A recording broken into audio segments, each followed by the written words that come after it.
ki check gate mo beain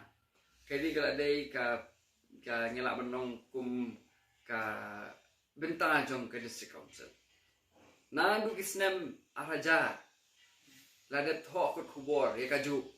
berkayai peteng ber haduk mentah du haduk menakani ru salap don ke bar wet balik ke cingkang sakayin ka shiri ru habe dei batini ka jing bo ikin ki illegal check gates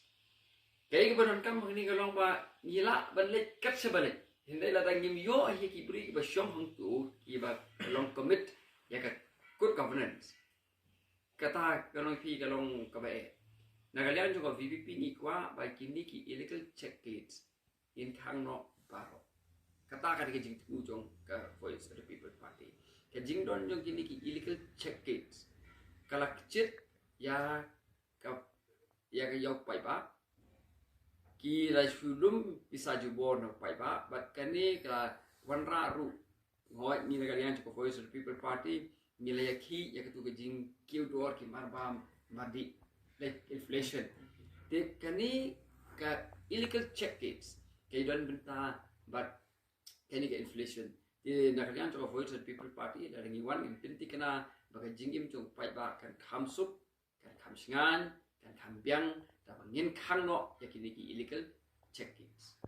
tang khandiat snam hadin baki bor penya district karib hoi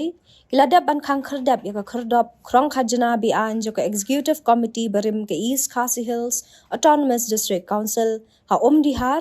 hanrei hakini ki khandiat sngi lami thamai biang saka wei ka khyrdop khrong khajna jo ka KHADC ha po ka jingalam jo ka EC Seng Voice of the People Party ha ka te hi ka jo ko jaka ka badon harut jo ka surok ba National Highway 6 has come up in Umdihar on the national highway,